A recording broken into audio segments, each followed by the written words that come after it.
আজকে কুম্বুল ইউনিয়ন যুব ফাউন্ডেশন কর্তৃক আয়োজিত সুস্থ অসহায় গরিব মানুষের খাদ্য বিতরণ অনুষ্ঠানের সম্মানিত সভাপতি উপস্থিত আছেন অত্র মসজিদের সম্মানিত সভাপতি জনাব আসাদুজ্জামান বাচ্চু চাচা এবং উপস্থিত আছেন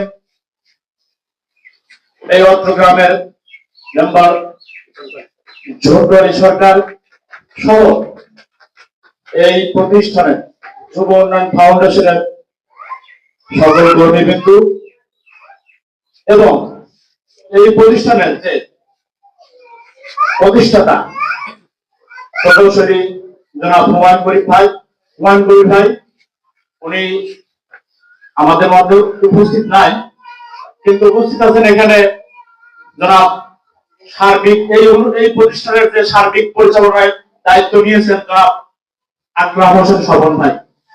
ইতিমধ্যে আপনারা দেখতে পেয়েছেন আকরাম হোসেন স্বপন ভাই বিভিন্ন জালসা বিভিন্ন মানবিক কাজে উনি ওনার ব্যস্তত সময় থেকে একটু সময় বের করে আপনাদের মাঝে সময় দিয়ে যান। শুধু এখানেই না, আপনাদের কুম্বুলেতেই না, ওই দিঘুলিয়াতে, আমাদের বেলচেপুরিয়াতে, আপনাদের এখানে অনেক সময় ব্যয় করে। শুধু সময় ব্যয় করে না, সময়ের সাথে অর্থ ব্যয় করতে হয়। আপনারা জানেন যে উনি একজন বাংলাদেশ পুলিশের একজন সাধারণ কর্মকর্তা। এই বিষয়ে ইতিমধ্যে আপনাদের মাঝে কথা বলে গেছেন এই ওয়ারেরি ইউনিয়ন পরিষদ সদস্য জনাব ঝন্টু আলী, উনি ওনার মুখ থেকে অনেক গুরুত্বপূর্ণ কথা বলে গেছেন। আপনারা অবগত থাকবেন, আসলে প্রত্যেকটা মানুষের পকেটে টাকা আছে কম বেশি, কিন্তু মন সবার মাঝে নাই। স্বাদ থাকলেও সাধ্য নাই, সাধ্য থাকলেও স্বাদ নাই। স্বাদ এবং সাধ্য দুটোই যখন এক জায়গায় মিলিত হয়, তখনই কোন মানুষের কাজে, কল্যাণের কাজে নিজেকে উপনিবেশ করা যায়।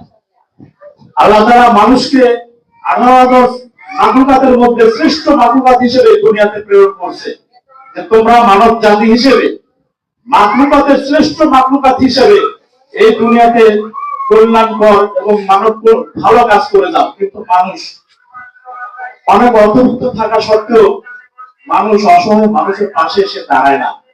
এটা সবার পক্ষে সম্ভব হয় না, একমাত্র উপরওয়ালা থেকে আল্লাহ তাআলা যখন তাকে এই মন দান করেন, তখনই তারা মানুষের পাশে এসে দাঁড়াতে পারে। আমি ইতিমধ্যে আপনাদের এখানে উপস্থিত হয়েছি। আমার বাড়ি বেলচেপুরিয়া, আমি একজন পেশায় সাধারণ ব্যবসায়ী।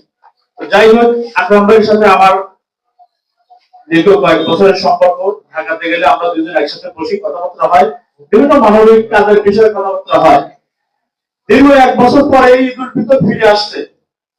এই ঈদ উল ফিতরে যারা সমাজের বিত্তশালী আছেন, তারা তাদের পরিবার পরিজন, বিবি বাল বাচ্চা নিয়ে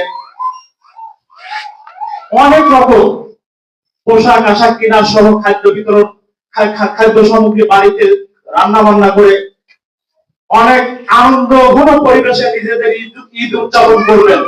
কিন্তু যারা সমাজে বিত্তশালী ছিলেন, আপনাদের ভাবা দরকার যে আমারই বাড়ির পাশে একজন অসহায় গরিব দুস্থ মানুষ,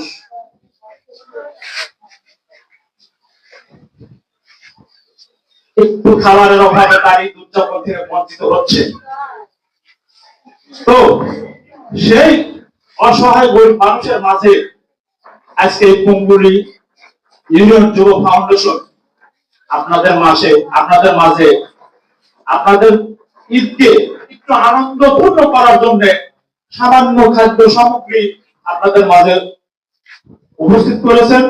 আমি আশা করব এই কুম্বুল ইউনিয়ন যুব ফাউন্ডেশন যেন আজকের মতো আগামীতেও এই সমাজেরই মানবিক মানুষের সাহায্য নিয়ে আপনাদের মাঝে আরো বেশি সাহায্য করতে পারে, এই আশাবাদ ব্যক্ত করে এবং কুম্বুল ইউনিয়ন ফাউন্ডেশনের মঙ্গলময় কামনা করে, সবার সুস্বাস্থ্য কামনা করে আমি আমার সংক্ষিপ্ত বক্তব্য শেষ করছি। আসসালামু আলাইকুম ওয়া রাহমাতুল্লাহ।